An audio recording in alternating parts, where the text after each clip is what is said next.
Everyone, today I'm going to present a video on Hindu undivided family business. It's a typical form of business organization which exists in India only, also known as joint Hindu family business. After going through this video, you will be able to understand the concept of joint Hindu family, the features, merits and demerits of Hindu undivided family. In order to start this type of business, there are three main conditions. That is, there must be at least two members in the family, minimum two members in the family. Further, there must exist some ancestral property which is inherited by the members of Hindu undivided family. Further, it must be backed by some act, and that act is Hindu Succession Act. That is, it must be registered under this act. Earlier, there was a condition that only male members of the family can be members of this type of organization. Okay, but in December 2004, a bill was passed in Parliament to amend the Hindu Succession Act. In that bill, women were given equal rights in joint Hindu family business. So, this amendment removed the discrimination by giving equal rights to daughters as well as sons of the family. Now let us see what Hindu undivided family is. It's a business which is owned and carried on by the members of Hindu undivided family. Okay? Further, it must be governed by Hindu Succession Act 1956. Now, who can be the members? The basis of membership in the business is birth in that particular family. If any child takes birth in that family, he or she becomes the member of the business automatically by virtue of his or her birth only. Now, the business is controlled by the head of the family, who is the eldest member and is called Karta. Finally, all members have equal ownership rights over the property of an ancestor, and they all are known as co-partners, not partners. They are known as co-partners. Now let us discuss the features of Hindu undivided family business in detail. The very first feature is formation. I have told you earlier that there should be at least two members in the family and ancestral property to be inherited by them. The business does not require any agreement because membership is by birth only. It is only type of business where all the members of the business from top to bottom, they belong to the same family. Next feature is liability. Liability of all the members of the business except the Karta is limited to their share of co-partnership property of the business. That is, all members, they know their liability well in advance. Their personal property cannot be used for business debts. They know their liability in precise. They know it in advance only. Okay, while the liability of Karta is unlimited. Unlimited liability, I hope you know the meaning. It means personal property can also be used to pay back the business debts. So Karta bears most of the risk in this business. Okay. Now the next feature is control. Karta controls the Hindu undivided family business because he or she is the senior most member of the family.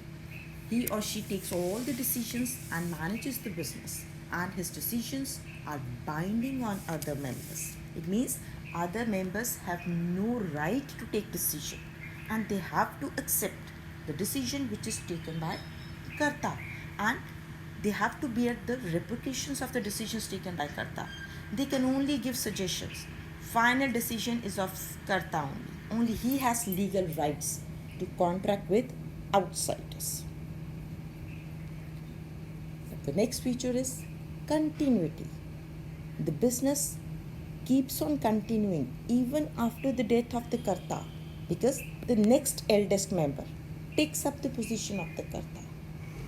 So the business can be terminated. However, the business can be terminated with the mutual consent of the members. If all the members decide that they have to close down the business, it can be terminated. Otherwise, business keeps on continuing because the position of karta is taken up by the another senior most member of the family. Now the next feature is minor members. It is the unique feature of joint Hindu family business where membership is by birth only. Okay, the inclusion of an individual into the business occurs due to the birth in that family. So minors can also be members of this business. After doing all these features, you will be able to make out the merits and demerits of this form of business. Now let us discuss the merits of this form of business. What are the benefits of running this type of organization? First one is effective control. Karta has absolute decision making power. No one can interfere with his right to decide. He is the supreme authority. No one in family can challenge him. All decisions are taken by him quickly and promptly without any delay because he has the centralized and complete control. Now the next merit is continued business existence. We didn't features continuity. So the death of the karta will not affect the existence of business. The next eldest member will then take up the position to continue the business. So there remains continuity in the business. Now next is increased loyalty and cooperation because the business is run by the members of the family. There's a greater sense of loyalty. They feel pride in running this type of business. Okay, the pride in the growth of business is linked to the achievements of the family. It helps in securing better cooperation from all members. All the profits of this type of business belong to the same family. So all members willingly contribute for the betterments of business. They are self-motivated because family pride is at stake. They all work in cooperation with each other. Another merit is limited liability. The liability of all the co-partners except karta. I have told you earlier, liability of all the co-partners is limited to their share in the business. And consequently, the risk is well defined and precise. They cannot be asked to pay anything more if the business is unable to pay its debts. Their personal property is safe. Now let us discuss the demerits of joint Hindu family business. The very first one is limited resources. The joint Hindu family business faces the problem of limited capital because it depends mainly on the ancestral property. So it limits the scope for expansion of the business. Business cannot run on large scale. Next demerit is dominance of karta. Karta individually manages the business, which may at times not be acceptable to other members. They might disagree with him. It results in creating conflicts amongst them and may even lead to breakdown of the family unit. Karta is given too much power. So karta here is too powerful. He may misuse his power, which may negatively affect joint Hindu family business. Now another demerit is unlimited liability of karta. Although co-partners have limited liability, but karta here has unlimited liability. He suffers from this disadvantage. His personal assets can be used to repay business debts. He bears the brunt of non-payment of business liability. There's no limit how much of his personal assets can be used to pay the business debts. So that is the biggest demerit for karta. finally, next demerit is limited managerial skills. Since Karta runs the business, he cannot be expert in all the areas of management. Business may suffer because of his unwise decisions. His inability to decide effectively may result into poor profits or even losses for the business. One person cannot be expert in all the fields. Nowadays, business requires specialized experts. Joint Hindu family suffers here as only one person is the decision maker and he may be lacking in some of the aspects of being a good manager. Now let's recapitulate what we have done in this video. We discussed the various features of joint Hindu family business, that is formation, liability, control, continuity and minus members. On the basis of these features, we make out certain merits and demerits.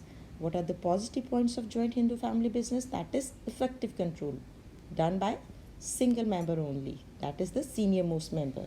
It has continued existence. Further, all members they work in cooperation, so it increases loyalty, and the liability of co-partners is limited to the share of property in the business. The demerits are limited funds. Karta is too powerful, he is too much dominant. Liability of Karta is unlimited and he has limited managerial skill. Now this is the assignment that you have to do. You can easily answer these questions on the basis of video discussed here. Who becomes Karta in joint Hindu family business? It is always the senior most member of the family. In which form of organization membership is by birth? It is the only form of organization, that is joint Hindu family business. Then next is, what is the nature of liability of the members of joint Hindu family business? The nature of liability of co-partners is that they have limited liability, while the liability of Karta is unlimited. What are the conditions to run a joint Hindu family business? In the beginning of video, I discussed 3 conditions: that there must be minimum 2 members in the family, there must exist some ancestral property, and the third one is it must be backed by some act, that is Hindu Succession Act. Last one is discussions brief the features of joint Hindu family business that you can do. Thank you for watching this video. I hope you understood it well.